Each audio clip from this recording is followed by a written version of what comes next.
এখন আগুনের প্রয়োজন। তিনি দূরে দেখতে পেলেন একটা গাছের উপরে যেন আগুন দেখা যায়। তিনি ছুটলেন সেই আগুনের পানে এবং বললেন, ফাকালা লি আহলিহিম কুসু ইন্নী আনাস্তু নারান লাআল্লি আতীকুম মিনহা বিকাবাসিন আও আজিদু আলান নারি হুদা।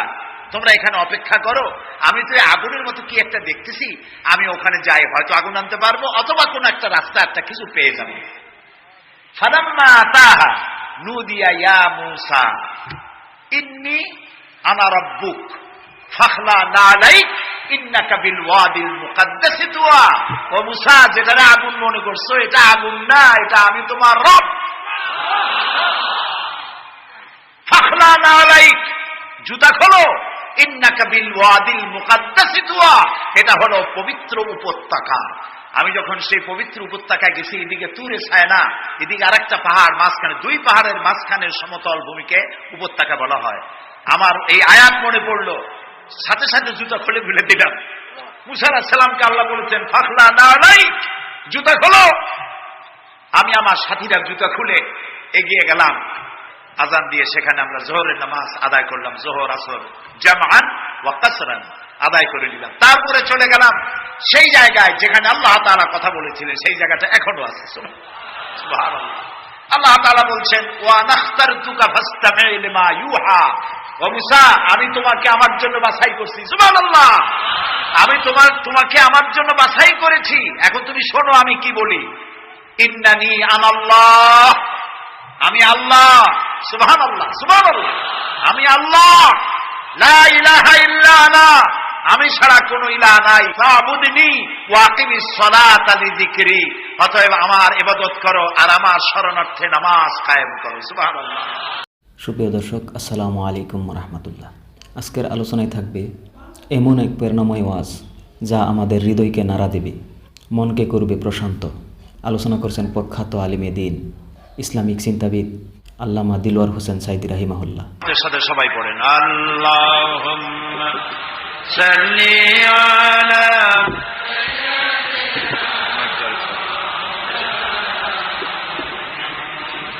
ওয়া আলা আলি সাইয়্যিদিনা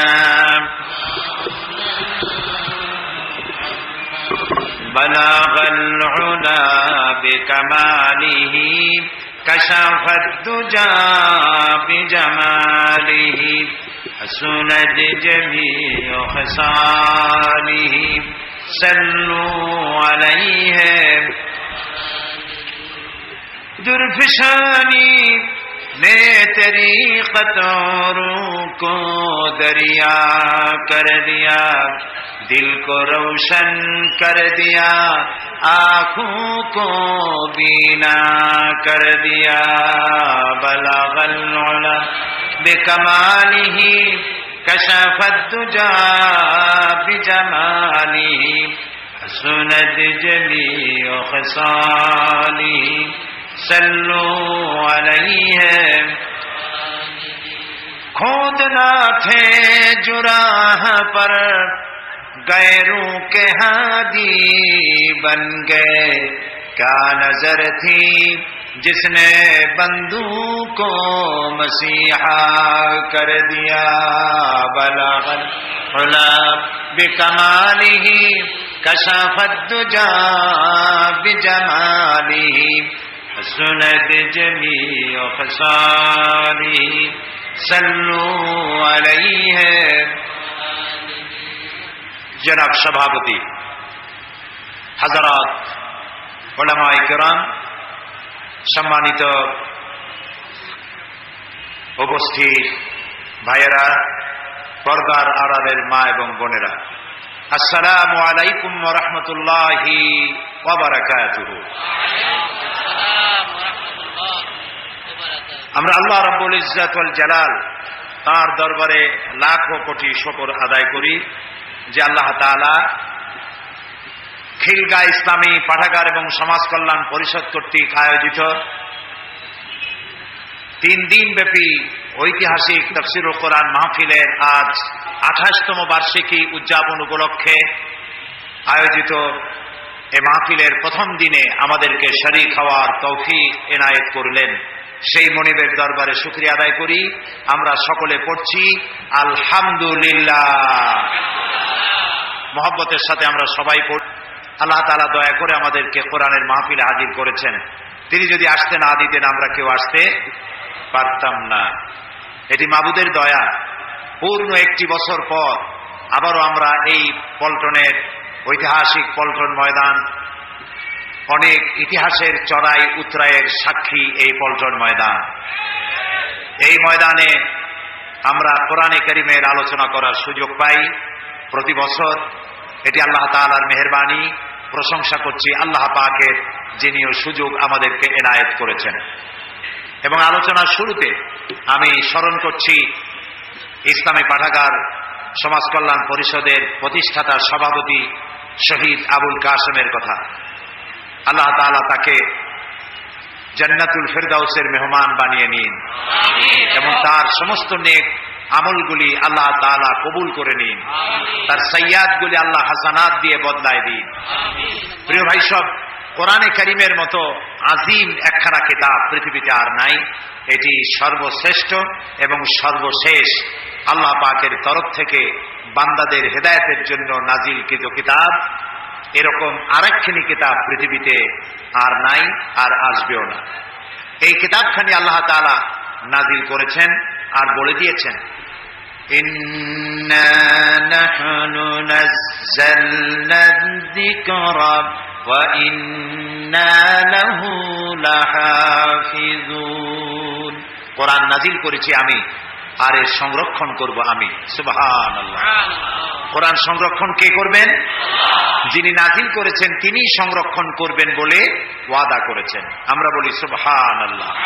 এ কোরআনের কেউ কোনো পরিবর্ধন কেউ করতে পারবে না, এটাকে নষ্ট করতে পারবে না। এই কোরআন একটি মৃত্যুপ্রায় জাতিকে জিন্দা করে দিয়েছিল। যে জাতি চুরি করত, ডাকাতি করত, জেনা করত, হত্যা করত, ধর্ষণ করত, এমন কোনো পাপ নাই যে জাতির লোকেরা করত না। সেই জাতির কাছে কোরআন এসে গোটা জাতির আমূল পরিবর্তন করে দিল। মরা জাতি কি হয়ে গেল? জিন্দা হয়ে গেল। বলেন কি হয়ে গেল? জিন্দা হয়ে গেল মরা জাতি। এই মরা জাতির মধ্যে একজন ছিলেন হযরত ওমর রাদিয়াল্লাহু তাআলা আনহু। তিনিও জেহালাতের কারণে মৃত্যুপ্রায় ছিলেন।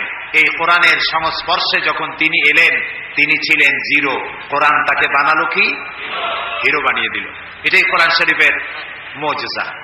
কোরআনের কাছে যদি হিরোরা এসে বেয়াদবি করে, কোরআন তারে কি বানায়? জিরো বানায়। আর জিরোরা এসে কোরআনের মর্যাদা দিলে তাহলে জিরো কি হয়ে যায়? হিরো হয়ে যায়। এ হচ্ছে সেই কোরআন। এই কোরআনের কারণেই নবী করিম সাল্লাল্লাহু আলাইহি ওয়াসাল্লাম বিশাল বিপ্লব সাধন করেছিলেন। আর এই কোরআন আমাদের কাছে আজও আছে, কিন্তু আমাদের কপাল ভালো হলো না। আল্লাহ রাব্বুল আলামিন বলছেন, তাহা মা আনজালনা আলাইকাল কুরআনা লিতাশকা। হে নবী, কোরআন আমি এই জন্য নাজিল করি নাই যে কোরআন আপনার ভাগ্যকে নষ্ট করে দেবে, আপনার ভাগ্য বিপর্যস্ত হবে, এই জন্য কোরআন আসে নাই। কোরআন এসেছে ভাগ্য খুলে দেওয়ার জন্য, সৌভাগ্যমণ্ডিত করার জন্য।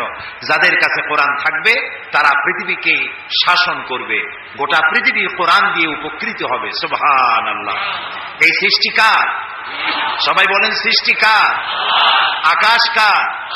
জমিন কার? বাতাস কার? এই গোটা সৃষ্টি জগৎ কার?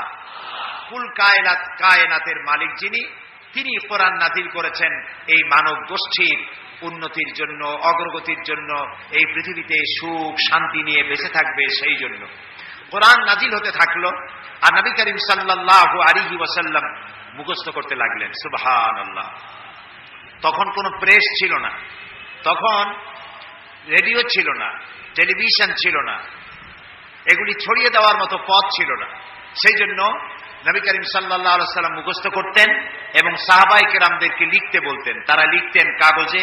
তৎকালীন যুগে যে ধরনের কাগজ ছিল, শুকনা চামড়া, পাথর, হাড্ডি, গাছ ইত্যাদির উপরে তারা লিখে লিখে সংরক্ষণ করতেন।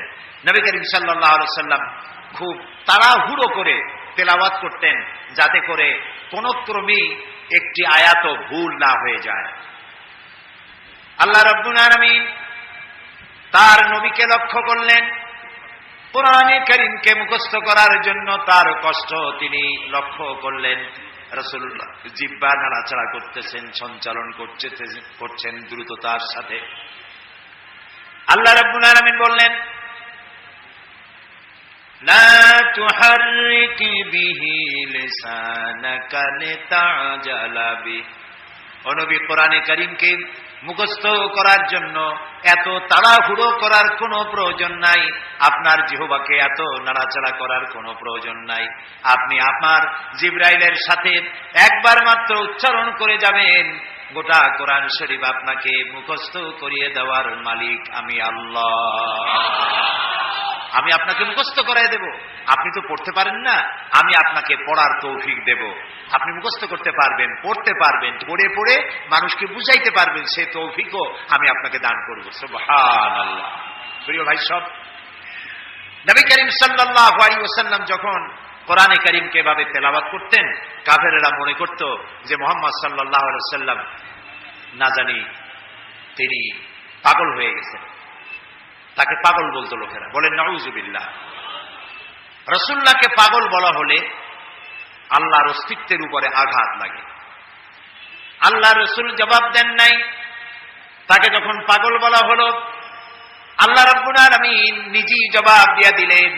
তিনি বললেন, ওয়া মা সাহিবুকুম বিমাজনুন। তোমাদের সাথী তিনি পাগল নন। তোমাদের সাথী অন্তত 40 বছর পর্যন্ত তোমাদের সাথে তিনি ছিলেন। পাগলামির কি দেখেছো তার মধ্যে তোমরা? পাগলকে তা খুব তাড়াতাড়ি করে প্রমাণিত হবে। তোমাদের সাথী তিনি পাগল নন। হযরত ওমর তখনও ছিলেন জাহিল। তিনি চাইলেন মুহাম্মদ সাল্লাল্লাহু আলাইহি সাল্লামকে তিনি লাঞ্ছিত করবেন। এই নিয়ত করে পেছনে পেছনে ছুটলেন। নবী করিম সাল্লাল্লাহু আলাইহি সাল্লাম বাইতুল্লাহ শরীফে মসজিদে হারামে ঢুকে তেলাওয়াত করতেছিলেন, নামাজের মধ্যে তেলাওয়াত করছেন। হযরত ওমর পিছনে দাঁড়িয়ে মনে করলেন নামাজটা শেষ হয়ে যাক, তারপরে যা হয় করব। নামাজ শেষ হোক, আর পেছনে দাঁড়িয়ে তিনি তেলাওয়াত শুনতেছেন। এখন চিন্তা করুন, একে তো আল্লাহর কালাম, আর তা তেলাওয়াত করছেন যার উপর এটা নাজিল হয়েছে। এখন শুনতে কত মজা হচ্ছে। হযরত ওমর বলেন, আমি মনে মনে ভাবলাম মুহাম্মদ সাল্লাল্লাহু আলাইহি ওয়াসাল্লামকে জেনে ধরেছে, মনে হয় কোন জেন তাকে এসে এই কথাগুলি শিখিয়ে দিতেছেন, নইলে তিনি এগুলি পান কোথায়? হযরত ওমর বলেন, আমি যখন চিন্তা করলাম নবীজিকে জেনে ধরেছে, তিনি তখন তার নামাজের ভেতরে আমার এই কথার জবাব দিয়া দিলেন। তিনি পড়লেন, ইন্নাহু লাকাউলু রাসূলিন কারীম। এটি কোন জেনের কথা নয়, এ হচ্ছে মহান বার্তাবাহকের বর্ণনা। একজন মহান বার্তাবাহক রাসূল, অর্থাৎ জিবরাইলের প্রতি তিনি ইঙ্গিত করেছেন, তার নাজিলকৃত তিনি বার্তাবাহক হয়ে বর্ণনা করেছেন, এটি সেই কথা। হযরত ওমর বলেন, আমি মনে মনে ভাবলাম জেনে যদি এই কথা না বলে দেখে, তাহলে রাসূলুল্লাহ বোধহয় কবি হয়ে গেছেন, নইলে এমন সুন্দর সুন্দর করে মিলাইয়া বলেন কি করে? কোরআন শরীফ যদি আপনি ধীরে ধীরে পড়েন, মনে হবে যেন প্রবন্ধ পড়ছেন, আর যদি প্রতি আয়াতে থেমে থেমে পড়েন, মনে হবে আপনি কবিতা পড়তেছেন। সুবহানাল্লাহ। যেমন দেখুন, আর রহমান আল্লামাল কুরআন খালাকাল ইনসান আল্লামাহুল বায়ান। যেখানে পড়বেন সেখানেই মিল। হযরত ওমর বলেন, আমার মনে হলো মুহাম্মদ সাল্লাল্লাহু আলাইহি ওয়াসাল্লাম ফাঁকে ফাঁকে কোন ফাঁকে যেন কবি হয়ে গেছে। হযরত ওমর বলেন, আমি যখন মনে মনে ভাবলাম রাসূলুল্লাহ কবি হয়ে গেছেন, অমনি আল্লাহর নবী নামাজের ভিতরে তেলাওয়াত করলেন, ওয়া মা হুয়া বিকাউলি শাইরিন কালিলাম মা তুমিনুন। না, এটা কোনো কবির কথা নয়, তোমরা খুব কমই উপদেশ গ্রহণ করো। কাফেররা যখন রাসূলকে কবি বলেছে, আল্লাহ তাআলা এর প্রতিবাদ করেছেন। সুবহানাল্লাহ বলেন। আল্লাহ তাআলা প্রতিবাদ করেছেন। সূরা ইয়াসিনের মধ্যে দেখুন আল্লাহ তাআলা প্রতিবাদ করেছেন কি ভাষায়।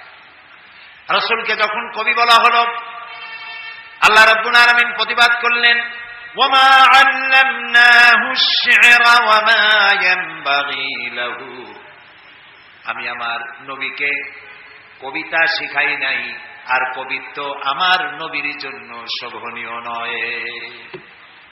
বুঝতে পেরেছেন? লক্ষ্য করুন আল্লাহ কি বলছেন, আমি আমার নবীকে কবিতা শিখাই নাই, আর কবিতা আমার নবীর জন্য শোভনীয় নয়। কথাটি অত্যন্ত তাৎপর্যপূর্ণ, শোভনীয় নয়। এটা কেন? এটা এই জন্য যে কবিরা সাধারণত আবেগপ্রবণ হন, আবেগের উচ্ছ্বাসে কি বলতে কি বলেন দিশা করতে পারেন না। কবিরা তার কবিতা দিয়ে রোমাঞ্চ সৃষ্টি করতে পারেন, উন্মাদনা সৃষ্টি করতে পারেন, কিন্তু কোনো দেশ জয় করতে পারেন না। মানুষকে কোনো আদর্শের উপরে উদ্বুদ্ধ করতে পারেন না।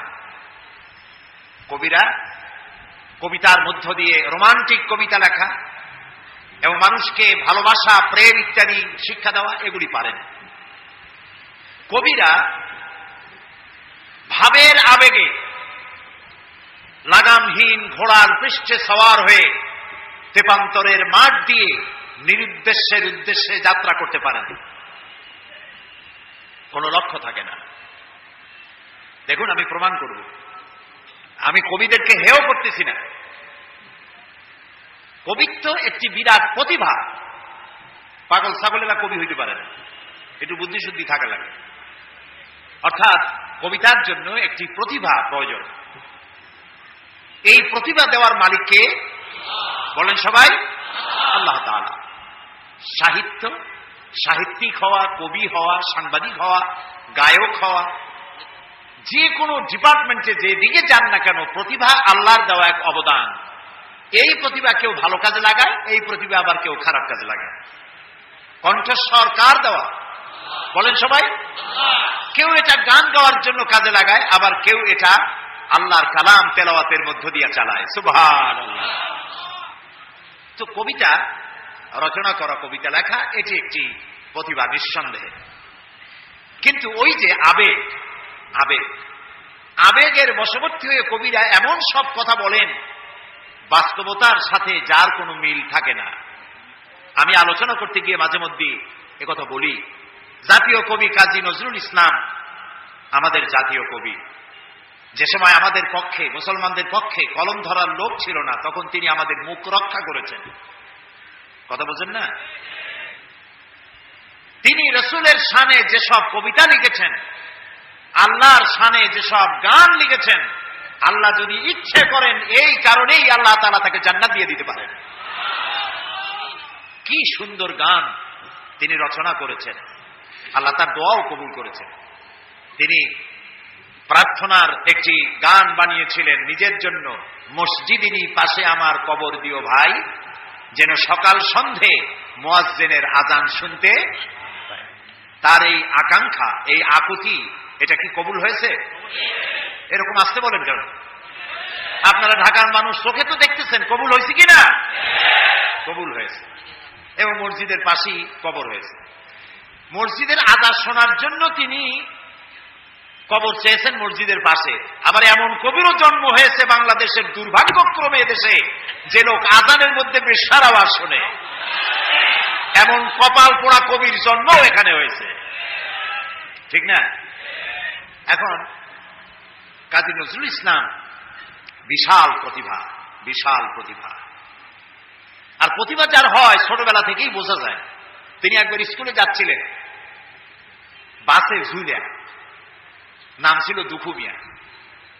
স্কুলে যাচ্ছেন, বাসে চড়ে যাচ্ছেন, এক বুড়া মানুষ তার পাশে দাঁড়ানো, দাড়ি পাকা। কাজী নজরুল ইসলাম তখন বোধহয় 4-5 ছাত্র হবেন। তিনি ওই বুড়া মিয়াকে জিজ্ঞেস করছেন, চাচা আপনার বয়স কত? এখন চাচার মেজাজ খারাপ হয়ে গেছে, স্বাভাবিকভাবে ছোট্ট ছেলে যদি আপনার বয়স জিজ্ঞেস করে মেজাজ খারাপ হবে না? রাগ করে বলছে যে আমার বয়স কত তা তোমার দরকার। কয় না চাচা, একটু জানতে চাচ্ছি আপনার বয়স কত। তো বেচারা বলেছে আমার বয়স 60 বছর তো পার হয়ে গেছে। কেন জিজ্ঞেস করলে বাবা? কাজী নজরুল ইসলাম বললেন যে জিজ্ঞেস করলাম এই কারণে 60 বছর বয়স হয়েছে এখন আপনি নিজ পায়ে দাঁড়াতে শেখেন নাই? লক্ষ্মী তাকায় দেখলো তার নিজের পা একখানা নজরুলের পায়ের উপরে। তখন ওই বাচ্চা বুড়া বলতেছে মর্নিং শোজ দ্য ডে, প্রভাতই বলে দেয় দিনটা কেমন যাবে। সুতরাং এই বাচ্চা তো বড় হলে কিছু একটা হবে। তিনি বিশাল মাপের কবি, কিন্তু দেখুন আবেগে তাকে কোথায় নিয়ে গেছে, বাস্তবতার যেখানে মিল নেয়। তিনি গান রচনা করেছেন তার প্রিয়তমার নামে, মোর প্রিয়া হবে এসো রানী দেব খোপায় তারার ফুল। যাকে উদ্দেশ্য করে তিনি এই গানটা লিখেছেন সেই প্রিয়তমাকে যদি সত্যি তিনি পেতেন তাহলে আকাশের তারা খসায় এনে খোপায় পরাতে পারতেন কি? পারতেন। তিনি বলেছেন, ওই গানের মধ্যেই বলেছেন যে তোমাকে যদি পাই তাহলে রংধনুর রং আর জ্যোৎস্নার রং দুটোতে মিলিয়ে আলতা বানিয়ে তোমার পায়ে পরিয়ে দিতাম। আছে না গানে? সত্যি যদি ওই প্রিয়তমাকে তিনি লাভ করতে পারতেন তাহলে রংধনুর রং আর জ্যোৎস্না মিলিয়ে আলতা বানাইতে পারতেন। এই কথাগুলি হচ্ছে কবিরা কবিতা লিখতে গিয়ে আবেগ প্রবণ হন, আবেগের উচ্ছ্বাসে যা লেখেন বাস্তবতার সাথে তার কোনো মিল থাকে না। এক্ষেত্রে আমি কবি হাফিজের কথাও বলি, পারস্যের নাম করা কবি হাফিজ, তিনি তার প্রিয়তমার জন্য তিনি গান উৎসর্গ করলেন। সেখানে তিনি লিখলেন ফার্সি কবিতা। তার অর্থ ছিল এরকম যে আমার প্রিয়তমার লাল গালের উপরে একটি কালো তিল আছে, প্রিয়তমার লাল গালে একটি কালো তিল আছে, এই তিলটি যদি আমি লাভ করতে পারি, এটি যদি আমি পাই তাহলে সামারকান্দ এবং বুখারার মতো রাজত্ব আমি বিলাই দিতে পারি। তখন সামারকান্দ এবং বুখারার রাজা ছিলেন তৈমুরলং। তৈমুরলং এই গান শুনিয়া পুলিশ পাঠায় দেবে ব্যাটারে ধরে নিয়ে। হাফিজ তো প্রমাদ গুনলেন এবং বুঝতে পেরেছেন তাকে ধরতে পুলিশ পাঠানো হলো কেন। তিনি পথে পথে গানটারে উল্টায় ফেলাইলেন। বাদশার দরবারে হাজির তৈমুরলং জিজ্ঞেস করলেন, হাফিজ তুমি তোমার প্রিয়তমার প্রেমে পড়ে গলায় দড়ি দিয়া মরো, আমার রাজত্ব বিলাই দিতে পারো, তোমার প্রিয়তমার তিলের কারণে এই অধিকার তোমার কে দিল? হাফিজ বলছে, জাহাপানা আপনি কি শুনেছেন? শুনেছি তোমার কবিতার শেষ লাইন আছে সামারকান্দ বা বুখারা।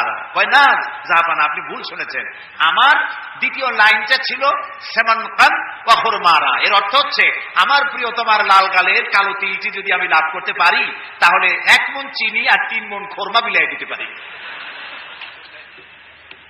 এখন আমি এই কথাগুলি শোনালাম এই কারণে যে কবিত্ব একটি প্রতিভা নিঃসন্দেহে, কিন্তু কবিরা আবেগ প্রবণ হন, উচ্ছ্বসিত হন, আবেগে এমন সব কথা বলেন যা বাস্তবতার সাথে মিল নাই। এই জন্য কবি আর নবী এই দুটির মধ্যে পার্থক্য হচ্ছে আকাশ আর জমিন।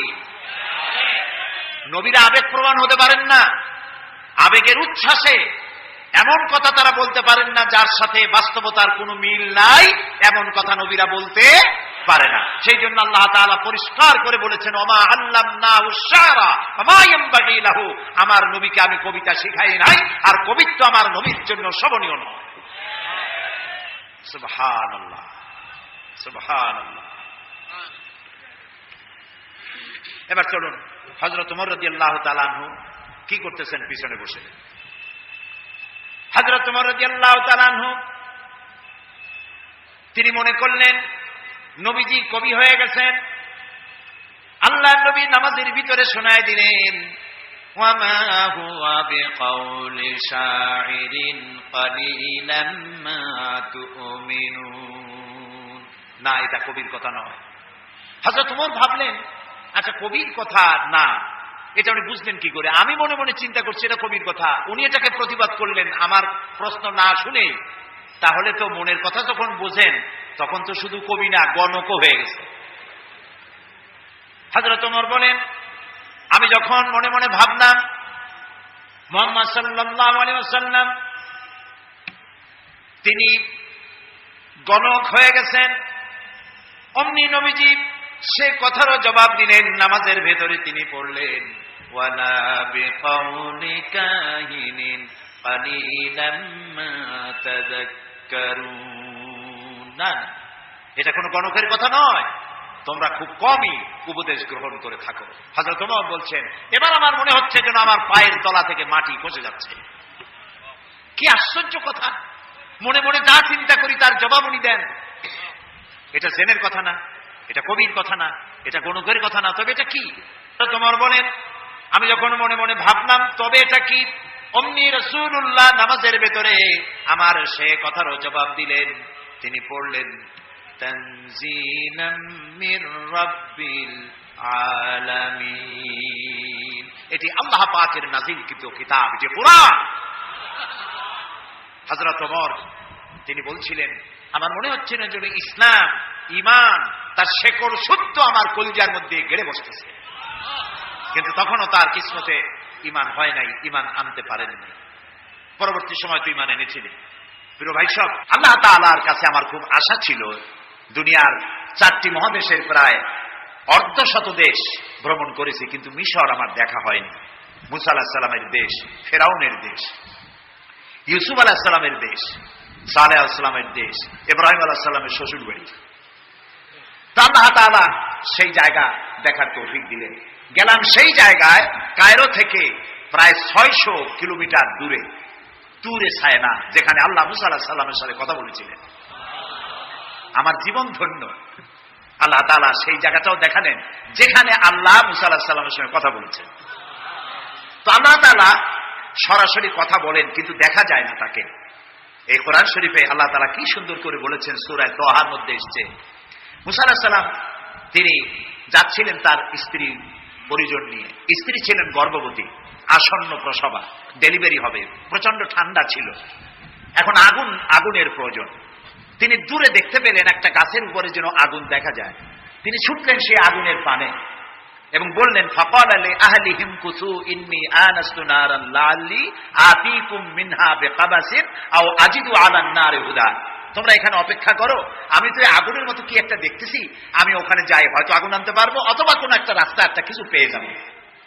ফালাম্মা আতাহা নুদিয়া ইয়া মূসা ইন্নী আনা রাব্বুক ফাখলা নালাইক ইন্নাকা বিল ওয়াদিল মুকাদ্দাসি তুয়া। ও মূসা, যেটা আগুন মনে করছো, এটা আগুন না, এটা আমি তোমার রব। ফাখলা নালাইক, জুতা খোলো, ইন্নাকা বিল ওয়াদিল মুকাদ্দাসি তুয়া, এটা হলো পবিত্র উপত্যকা। আমি যখন সেই পবিত্র উপত্যকায় গেছি, এদিকে তুরে সায়না, এদিকে আরেকটা পাহাড়, মাঝখানে 2 পাহাড়ের মাঝখানের সমতল ভূমিকে উপত্যকা বলা হয়। আমার এই আয়াত মনে পড়লো, সাথে সাথে জুতা খুলে ফেলে দিলাম। মুসা আলাইহিস সালামকে আল্লাহ বলেছেন, ফাখলা নালাইক, জুতা খোলো। আমি আমার সাথীরা জুতা খুলে এগিয়ে গেলাম। আজান দিয়ে সেখানে আমরা জোহরের নামাজ আদায় করলাম, জোহর আসর জামআন ওয়া কাসরান আদায় করে নিলাম। তারপরে চলে গেলাম সেই জায়গায় যেখানে আল্লাহ তাআলা কথা বলেছিলেন, সেই জায়গাটা এখনো আছে। সুবহানাল্লাহ। আল্লাহ তাআলা বলছেন, ওয়া নাখতারতুকা ফাসতামি' লিমা ইউহা। ও মুসা, আমি তোমাকে আমার জন্য বাছাই করছি। সুবহানাল্লাহ। আমি তোমাকে আমার জন্য বাছাই করেছি, এখন তুমি শোনো আমি কি বলি। ইন্নানি আনাল্লাহ, আমি আল্লাহ। সুবহানাল্লাহ, সুবহানাল্লাহ। আমি আল্লাহ, লা ইলাহা ইল্লা আনা, আমি ছাড়া কোনো ইলাহ নাই। ফাবুদনি ওয়া আকিমিস সালাতা লিযিকরি, অতএব আমার ইবাদত করো আর আমার শরণার্থে নামাজ কায়েম করো। সুবহানাল্লাহ। ওইখানে দেখলাম 2টা ধর্মীয় প্রতিষ্ঠান, একটা হলো মসজিদ আর একটা হলো গির্জা, একদম গায়ে গায়ে লাগানো। দুনিয়ার ইহুদি, খ্রিস্টান আর মুসলমানেরা এক জায়গায় নামাজ পড়তেছে আর যার যার মতো ইবাদত করতেছে, কোনো ঝগড়া নাই। ইহুদিরাও যাচ্ছে আর খ্রিস্টানেরাও যাচ্ছে, মুসলমানেরাও যাচ্ছে। আমি সেখানে একটা বক্তব্য রাখলাম, বললাম দুনিয়ার ঐক্য কোন রাজনৈতিক ঐক্যে পৃথিবীর মানুষকে ঐক্য বানাতে পারবে না, ইসলাম দিয়েই ঐক্য করা যাবে, এটাই হলো তার প্রমাণ। সেখান থেকে 5 দিনে 2000 কিলোমিটার জায়গা আমি দৌড়াইছি। হযরত সালেহ আলাইহিস সালামের কবর জিয়ারত করেছি, ইলিয়াস আলাইহিস সালাম, হযরত হারুন আলাইহিস সালাম, তারপরে হযরত লোকমান, কোরআন শরীফে যে সূরা লোকমান আছে, হযরত লোকমান, তার কবর জিয়ারত করার তৌফিক আল্লাহ তাআলা দান করেছেন। বিশাল দেশ, দেখার মতো বহুত কিছু আছে, কিন্তু দেখা হয় নাই। তখনও মুসা আলাইহিস সালামের সাথে বেয়াদবি করলো সেই মিস্টার ফেরাউন কই। তারপরে চলে গেলাম মিউজিয়ামে, পিরামিড দেখলাম, নীল নদ দেখলাম, আল্লাহ দেখাইলেন। তারা বলেছেন, আমার জমিন ভ্রমণ করো আর মহাসত্যের অস্বীকারীদের কি পরিণতি করেছি তা দেখো আর তার দ্বারা শিক্ষা গ্রহণ করো। কাজে আল্লাহ দেখতে কইছে, শয়তান দেখা দরকার। ভিতরে ঢুকে দেখলাম গ্লাসের বক্স, সেখানে মিস্টার ফেরাউন চিতই শুয়ে আছে। হায় আল্লাহ, আল্লাহ শুটকি বানাই থুইছে, কাপড় দিয়ে জড়ানো, পাও 2টা বাইর করা, হাত 2টা বাইর করা, ঘাটটা এত বড় লম্বা, এরকম চিকুন, কল্লাটা আছে, একটা দাঁত আছে মুখে, হাতে পায়ে কিছু নখও আছে, মাথায় কিছু চুলও আছে। হাজার হাজার বছর আগের লাশ। মুসা আলাইহিস সালামকে যখন তাড়ায় নিয়ে গেল লোহিত সাগরের কেরানায় মুসা আলাইহিস সালাম বসেছিলেন তার উম্মতদের নিয়ে। ফেরাউন 3 দিক থেকে আক্রমণ করলো। এই কোরআন বর্ণনা, এটা কি কোরআন? আল্লাহ তাআলা বলছেন, ও নবী, তুমি তো তখন সেখানে উপস্থিত ছিলে না যখন ফেরাউন তার দলবল নিয়ে মুসা আলাইহিস সালামকে তাড়া করেছিল সেই তুরে সায়নায়, তুমি উপস্থিত ছিলে না। আমি ওহী দিয়া, কোরআন দিয়া তোমাকে ইতিহাস জানাইছি। সুবহানাল্লাহ। সেই লোহিত সাগরের পারে গেলাম যেখানে তাকে ঘিরে ফেলানো হয়েছিল। মুসা আলাইহিস সালাম এবং তার সাথীরা বললেন, ইয়া মূসা ইন্না লামুদরাকুন, হে মুসা, আমরা তো পাকড়াও হয়ে গেলাম, সারাশি আক্রমণ করা হয়েছে, আমাদেরকে পালাবার কোনো জায়গা নাই। মুসা আলাইহিস সালাম আল্লাহর পয়গম্বর। কার নবী? আল্লাহর পয়গম্বর। মুসা আলাইহিস সালাম বললেন, কাল্লা রব্বি সায়াহদিন, ভয় পাইও না, অবশ্যই আল্লাহ তাআলা আমাদেরকে পথ বের করে দেবেন। 3 দিকে কি শত্রু, 3 দিকে কি, আরেকদিকে কি নদী না সাগর। আপনারা মনে করছেন নীলদরিয়া পার হয়েছে বুঝি মুসা তারা খায়া? সাগর, লোহিত সাগর, রেড সি, 3 দিকে শত্রু, একদিকে সাগর, পালাবার রাস্তা আছে? আল্লাহর পয়গম্বর বলছেন কোনো ভয় নাই, অবশ্যই রব্বি সায়াহদিন, অবশ্যই আল্লাহ আমাদের পথ বের করে দেবেন। আল্লাহ তাআলা খুশি হয়ে গেলেন। সুবহানাল্লাহ। আল্লাহ এটাই চান, আল্লাহ এটাই চান। আল্লাহ তাআলা সমুদ্রকে ভাগ করে দিলেন। সুবহানাল্লাহ। সমুদ্র ভাগ হয়ে গেল। এগুলি গল্প কি? কোরআন। কোরআন। সাগর ফেটে গেল। মুসা আলাইহিস সালাম আর তার দলবল নিয়ে সাগরের মাঝখানে চলে গেছেন। ফেরাউন তার দলবল নিয়ে এসে দেখে, বাহ, এ তো ভালোই, রয়্যাল বোট। ও মনে করছে ওর বাজানে তৈরি করা রাস্তা। ওর সমস্ত সেনাবাহিনী নিয়ে নেমে পড়েছে। যেই না সাগরের মাঝখানে আসছে, মুসা আলাইহিস সালাম তার দলবল নিয়ে উপার চলে গেছেন। আল্লাহ হুকুম করলেন, যিনি হুকুম করেছিলেন সাগর ফেটে যা, মুসার জন্য রাস্তা বানায় দে, সেই আল্লাহ বললেন সাগর রাস্তা বন্ধ করে দে। রাস্তা বন্ধ হয়ে গেল। এখন ফেরাউন আর তার দলবল পানিতে চুবনি খাইতে খাইতে সাথের লোকেরা সব শেষ। এখন ফেরাউন একা সমুদ্রের ঢেউতে ডুবে আর ওঠে, পানি খেতে খেতে পেটটা ফুটকা মাছের মতো মোটা হয়ে গেছে। দেখে যে যা নাক টেকে না, নাক দিয়েও পানি পড়ে, কান দিয়েও পানি পড়ে। এখন বলছে, আমানাত বিহি বানু ইসরাঈল, ঈমান আনলাম সেই আল্লাহর উপরে যে আল্লাহর উপরে ঈমান আনছে বনি ইসরাঈলেরা, তার উপর ঈমান আনলাম। আল্লাহ তাআলা বললেন, আল আন, এখন, ওয়াকাদ আসাইতা কাবলু ওয়া কুনতা মিনাল মুফসিদিন। ও বলল, আনা মিনাল মুসলিমিন। আল্লাহ, আমি তো কলেমা পড়লাম আর তো মুসলমান হইলাম, এখনো যুবকে। আল্লাহ কয়, এখন ওয়াকাদ আসাইতা কাবলু, এর আগে তুমি আমার সাথে বিরোধিতা করেছো, বিদ্রোহ করেছো, আমার মানুষের উপর অত্যাচার করেছো। ওয়া কুনতা মিনাল মুফসিদিন, আর তুমি হচ্ছ সন্ত্রাসীর একজন বড় সন্ত্রাসী, বিপর্যয় সৃষ্টিকারী। শোনো ফেরাউন, আজকে আমি তোমারে শুধু মারবই না, আমি তোমাকে মৃত্যু দেব। আর তোমার আলিয়াউমা নুনাজ্জিকা বিবাদানিক, আমি তোমার শরীরকে হেফাজত করব। তোমার শরীর পানিতে পচবে না, পোকা মাকড়ে, জলচর প্রাণী, স্থলচর প্রাণী কেউ খাবে না, মাটিতেও তুই পচবি না, তোরে শুটকি বানায় রাখবো কিয়ামত পর্যন্ত। আল্লাহর সাথে যারা নাফরমানি করবে, আর এই নাফরমানদেরকে যারা কলম দিয়া লিখে, বক্তৃতা করে, রাজনীতি দিয়া যারা আল্লাহর নাফরমানদেরকে সাহায্য করবে, নমরুদের মতো, ফেরাউনের মতো আল্লাহ চুমাইয়া দুনিয়া থেকে জুতা মেরে বিদায় করে দেবে। প্রিয় ভাই সব,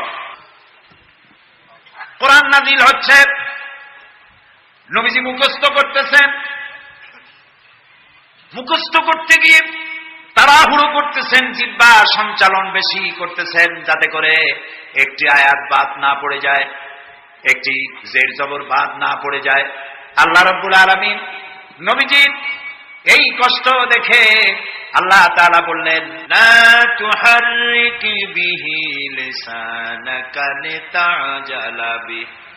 ও নবী, কোরআনে কারীমকে মুখস্থ করার জন্য এত তাড়াহুড়ো করার কোনো প্রয়োজন নাই, আপনার জিহ্বাকে এত নাড়াচাড়া করার কোনো প্রয়োজন নাই। আপনি আমার জিবরাইলের সাথে একবার মাত্র উচ্চারণ করে যাবেন, গোটা কোরআন শরীফ আপনাকে মুখস্থ করিয়ে দেওয়ার মালিক আমি আল্লাহ। আমি আপনাকে মুখস্থ করাই দেব। আপনি তো পড়তে পারেন না, আমি আপনাকে পড়ার তৌফিক দেব। আপনি মুখস্থ করতে পারবেন, পড়তে পারবেন, পড়ে পড়ে মানুষকে বুঝাইতে পারবেন, সে তৌফিকও আমি আপনাকে দান করবো। সুবহানাল্লাহ। প্রিয় ভাই সব, আমি বলতেছিলাম আল্লাহ তাআলা ওহী দেওয়ার সময় পর্দার আড়াল থেকে দেন, কথা বলেন, সরাসরি বলেন না, পর্দার আড়াল থেকে বলেন। মুসা আলাইহিস সালাম যখন আল্লাহর সাথে কথা বলতেছিলেন, তখন এক পর্যায়ে মুসা আলাইহিস সালাম আবেগে এসে গেলেন, কারণ তিনি কথা বলতেছেন কার সাথে? সুবহানাল্লাহ বলবেন না? দেখেন না, এই কোরআন শরীফে আল্লাহ তাআলা জিজ্ঞেস করলেন, ওমা তিলকা বিয়ামিনিকা ইয়া মূসা, মূসা তোমার ডান হাতে ওটা কি? তো জবাব তো একটাই ছিল, হিয়া আসাই, এটা একটা লাঠি। কিন্তু তিনি তা বললেন না, তিনি বললেন হিয়া আসাই আতাওয়াক্কাউ আলাইহা ওয়া হুশু বিহা ওয়া আলা গানামি ওয়ালিয়া ফিহা মাআরিবু উখরা। এটা একটা লাঠি, এটা দিয়ে ভর করি আমি চলি, এটা দিয়ে উট ভেড়া তাড়াই, আরো অনেক কাম এইগুলি করি। এতগুলি কথা তো আল্লাহ জিজ্ঞেস করছিলেন না। আল্লাহ বলছেন ওটা কি বললে সারলো লাঠি, এই লম্বা করলেন কেন এত কথা? লম্বা করছেন এই কারণে, মুসা আলাইহিস সালাম কথা বলছেন তার রবের সাথে, হঠাৎ করে এই প্রশ্নটা করে লাঠি বললাম, আর আল্লাহ যদি কথাটা কাট করে দেয় তাহলে তো কথা লম্বা হইল না। আল্লাহর সাথে বেশি লম্বা কথা যেন বলতে পারি, সেই জন্য তিনি লম্বা বানায় দিলেন তার জবাব। সুবহানাল্লাহ। মুসা আলাইহিস সালাম বলছেন রব্বি আরিনি, আল্লাহ কয় লান তারানি, দেখতে পারবে না। তিনি আবারও কয় আল্লাহ আমি তোমারে দেখতে চাই। আল্লাহ তাআলা বললেন তাহলে একটা ইন্টারভিউ দাও, পারবা কিনা? আল্লাহ তাআলা তার 70,000 নূরের পর্দার ভেতর থেকে নূরের তাজাল্লি নিক্ষেপ করলেন পাহাড়ের উপরে। খাররা মূসা সায়কা, মূসা আলাইহিস সালাম শুধু এক পলক সেই নূরের ঝলক চোখে লাগলো, সহ্য করতে পারেননি, আল্লাহু আকবার বলে চিৎকার মেরে ধ্বংস হয়ে পড়ে গেছে। আল্লাহ তাআলাকে দেখা যাবে না, এই চর্মচক্ষু দিয়ে দেখা যাবে না। লা তুদরিকুহুল আবসার, কোন দৃষ্টি শক্তি তার দৃষ্টির সীমানার ভেতরে আল্লাহকে পরিব্যাপ্ত করতে পারবে না। তবে আল্লাহ তাআলা এক সময় দেখা দেবেন। জান্নাতীদেরকে আল্লাহ তাআলা জিজ্ঞেস করবেন, ও আমার জান্নাতীরা, বেহেশতবাসীরা, দুনিয়া যেসব ওয়াদা করছিলাম এইসব কাম করলে জান্নাত পাইবা, তোমরা টাটকা টাটকা সুখগুলা বাদ দিয়া আমারে না দেখা, আমার দোজক না দেখা, জান্নাত না দেখা তাহাজ্জুদ করছিলা, দিন কায়েমের জন্য কষ্ট করছিলা, জেল খাটছো, জরিমানা দিয়েছো, ফাঁসির মঞ্চে চড়েছো, কিচ্ছু পরোয়া করো নাই, আমারে না দেখা তোমরা আমারে ভালোবাসছো, তো জান্নাতের যেসব ওয়াদা করছিলাম পাইছো? জান্নাতীরা বলবেন না, আয় আল্লাহ পাইছি। আল্লাহ তাআলা বলবেন ওয়ালাদাইনা মাজিদ, আমার কাছে আরো আছে। সুবহানাল্লাহ, সুবহানাল্লাহ, আরো আছে। বেহেশতীরা চিন্তা করবে এক থেকে আর আছে কি? আল্লাহর নবী বলবেন, আয় আল্লাহ রাব্বুল আলামিন, জান্নাতবাসী আমার উম্মতেরা বুঝতে পারে নাই তোমার কাছে বেশি কি আছে, তারা বুঝতে পারে নাই। আল্লাহ রাব্বুল আলামিন আমার উম্মতেরা মা বাপ, স্ত্রী, পুত্র পরিজন ফেলে হিজরত করলো, জেল জরিমানা উঠালো, এত কষ্ট যার জন্য করলো, সেই সৃষ্টিকর্তা আল্লাহকে তারা এখনো দেখতে পায় নাই। আল্লাহ তাআলা তারা তোমাকে দেখতে চায়, সাহস নাই তাদের বলা। আল্লাহ তাআলা তখন বান্দাদের সামনে জালু আফরোজ হবে, সামনের থেকে সমস্ত হাজার হাজার পর্দা দূরে চলে যাবে। সুবহানাল্লাহ। কোরআন শরীফে আছে আল্লাহ তাআলা রব, তিনি আমাদের কি রব। জালু আফরোজ হবেন জান্নাতীদের সামনে, রব তাকায় থাকবেন বান্দাদের দিকে, আর বান্দারা তাকিয়ে থাকবে রবের দিকে। লক্ষ বছর চলে যাবে, কেউ টের পাবে না কোন ভাগ্যে এত বছর চলে গেল। আল্লাহ আল্লাহ আল্লাহ, কিয়ামতের দিন জান্নাতের যে অনুষ্ঠানে তুমি তোমার বান্দাদেরকে দেখা দিবা, আমরা তো গুনাহগার, অত বড় আশা করতে পারি না, তবু আশা করতে ক্ষতি কি? তোমার নাম রহমান রহিম। জান্নাতের যে অনুষ্ঠানে তুমি তোমার বান্দাদের সাথে দেখা করবা, সেই অনুষ্ঠানের কোনায় কোনায় কানায় আমাদেরকে একটু বৈশা তোমার দেখার তৌফিক দিয়ে দিও মাগো। আমরা কি আল্লাহর সাথে দেখা করতে চাই? বলেন, দেখা করতে চাই? যারা জবাব দেন নাই তারা কিন্তু কি বলে, আমরা কি আল্লাহর সঙ্গে দেখা করতে চাই?